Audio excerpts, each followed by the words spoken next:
Mileage நல்லா சூப்பரா தரும்ண்ணா. சூப்பரானா எவ்வளவு தரும்? சாலிடா 100 தரும்ண்ணா.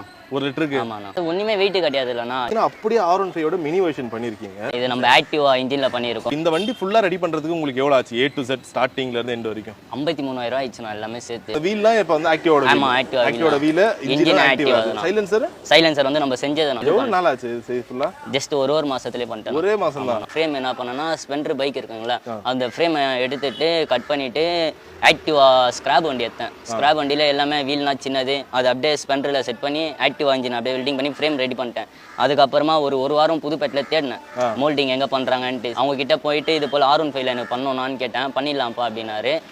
பண்ணி கொடுத்தோன்னே ஒரு 10,000 கேட்டாங்க. ஆமாம், மோல்டிங் 10,000 கேட்டாங்க. அதுக்கப்புறம் சீட்டு ரெடி பண்ணுறது தான் ஒன்றுமே புரியல. சீட் எப்படி ரெடி பண்ணுறது அப்படின்ட்டு வெல்டிங்கிட்ட போனேன். வெல்டிங்கார் என்ன சொன்னார், பண்ணலாம்ப்பா அப்படின்னாரு. இப்போ வாங்க, நாளைக்கு வாங்க, ரொம்ப அழிய விட்டார். அதுக்கப்புறமா நான் என்ன பண்ணேன், ஒரு பிளேட் எடுத்து அந்த V2 நான் ஃப்ரெண்டு வச்சிருக்கான் பைக்கு, அது எடுத்துகிட்டு வந்து அந்த சீட் எப்படி இருக்குன்னு பார்த்து ஷேப் இது பண்ணி நானே இது பண்ணி எப்படி ரெடி பண்ணது எல்லாமே நீங்களே ரெடி பண்ணி. ஆமாம், நான் A to Z நம்ம பண்ணது, நம்ம கடையில் பண்ணது. புல்லட்டுக்குன்னு பார்த்தீங்கன்னாலே இப்போ 10,000 கிட்ட சைலன்சர் விற்கிறாங்க. இது நான் இந்த சைலன்சருக்கு 10,000 செலவு பண்ணி நான் வாங்கிட்டு வந்தேன். என்ன ஸ்பெஷல் இந்த சைலன்சர்? மத்த சைலன்சர் என்ன ஸ்பெஷல்? இது மற்ற வண்டியோட இது கொஞ்சம் எப்படி சவுண்டும் நல்லா இருக்கும், பிக்கப் இதில் சூப்பராக இருக்கும். நான் வண்டி ஓட்டவே நல்லா ஸ்மூத்தாக இருக்கும்.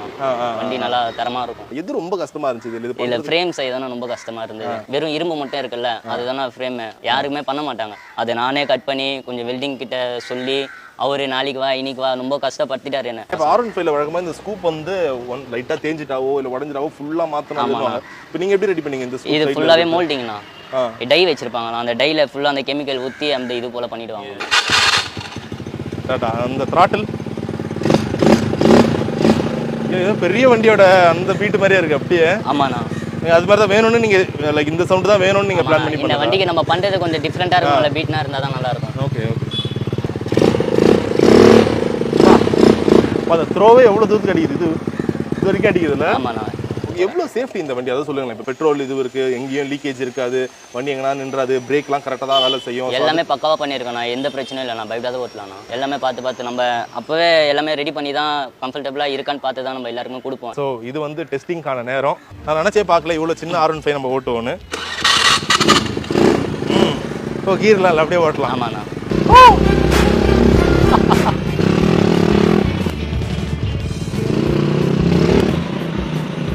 நல்லா இருக்கேப்பா ஓட்டவே.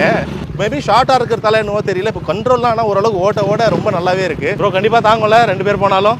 ஸோ இது வந்து சும்மா ஒரு ட்ரையலுக்காக தான், யாரும் ட்ரை பண்ணி பார்க்க வேண்டாம்.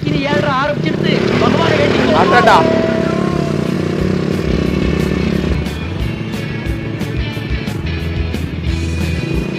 ஓய் ஓய் ஓய். இந்த சைடில் ஓட்டி பார்ப்போம், நல்ல ரோட்டில் ஓட்டி பார்ப்போம்.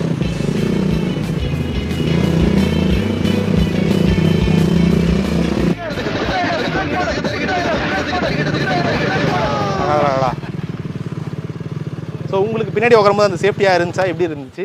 நார்மலாக பைக்கில் போகிற மாதிரி தான் இருக்கும்.